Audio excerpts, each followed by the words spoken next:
Whose rights come first, the child's or the parents'? Let us pause for a moment and think, whose rights should come first?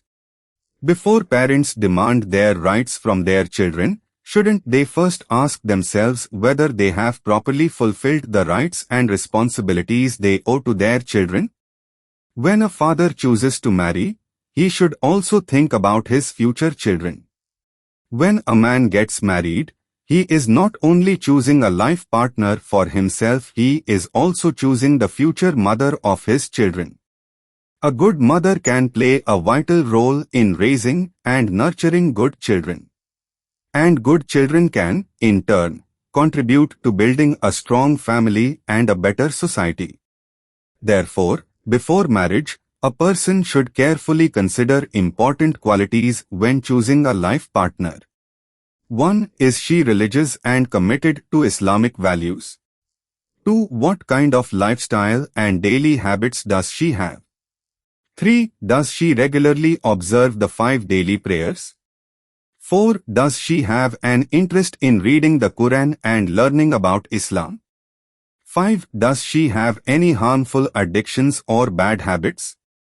6. Is she excessively addicted to inappropriate entertainment, movies, dramas, TikTok, YouTube, or social media?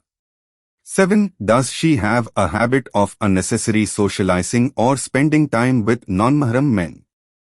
If these important matters are not considered before marriage, we should remember that we may have failed to give sufficient thought to a decision that can significantly affect the future of our children. A father's responsibilities after marriage. Marriage does not mean that a man's responsibility ends once he brings his wife home. He also has a responsibility to create a peaceful, safe, respectful, and healthy family environment for his future children.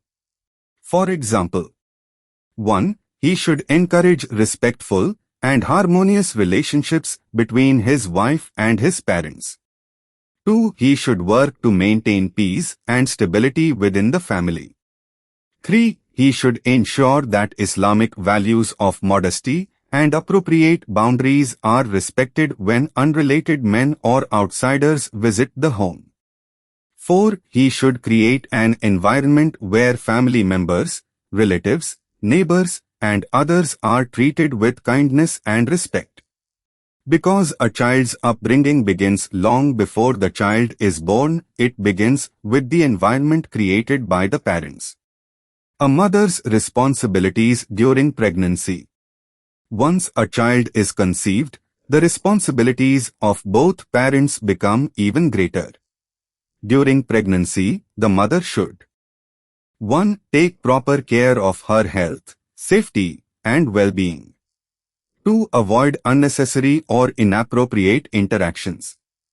3. Be mindful of her prayers and worship.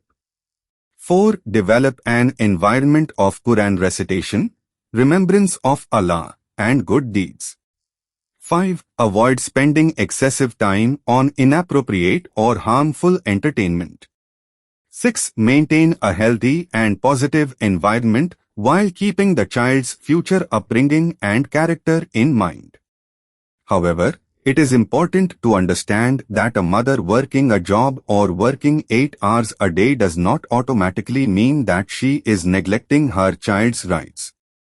Her type of work, health, rest, working conditions, and medical advice should also be taken into consideration. What should parents do after the child is born? After a child enters this world, parents have many important responsibilities toward their child. These include 1. Following appropriate Islamic practices for a newborn, including the matter of reciting the Adhan according to one's understanding and practice. 2. Giving the child a beautiful and meaningful name. 3. Teaching good manners and excellent character from an early age.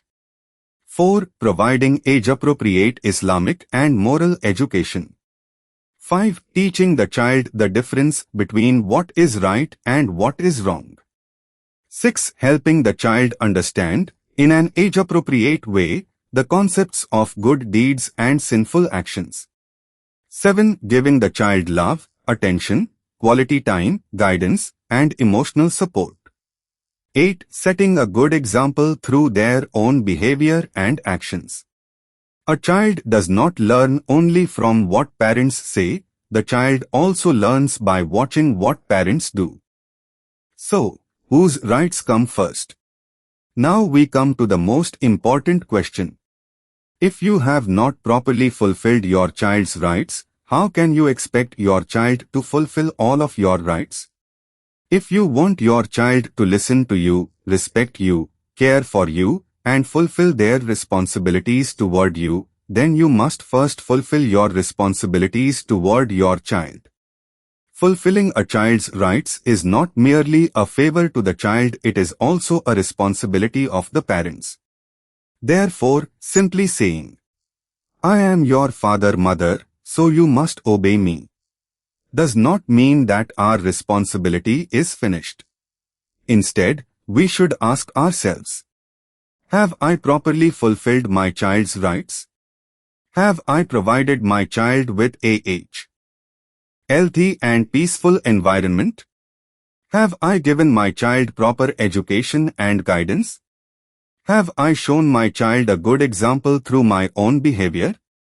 Only after sincerely examining ourselves should we demand our own rights from our children. Final thoughts. Responsibility comes before rights. Before demanding rights from our children, we must fulfill the rights and responsibilities we owe to them. If we give our children love, proper education, good values, strong character, guidance, and a healthy environment, then, inshallah, they will grow up with the understanding and willingness to fulfill their responsibilities toward us as well. So, now ask yourself, whose rights come first, the child's or the parents'? May Allah Almighty give all of us the wisdom and ability to properly fulfill both the rights of our children and the rights of our parents.